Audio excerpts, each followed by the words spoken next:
Hello, in this video I'm gonna show you how to factory reset ACER Wave 7. There are two ways to factory reset your ACER Wave 7. Either by finding the reset at the back of your router, then there is this hole and put a needle in it. Press and hold until the light goes white. Light on the front goes white, and when it goes white you can release and it will factory reset. But you can also do it through this dashboard.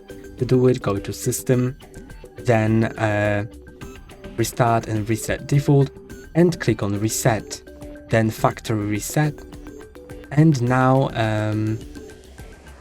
on your routers, the lights should, after a while, go white, and then it will reset your routers, then reconnect. That's all for today. Don't forget to like and subscribe. See you next time.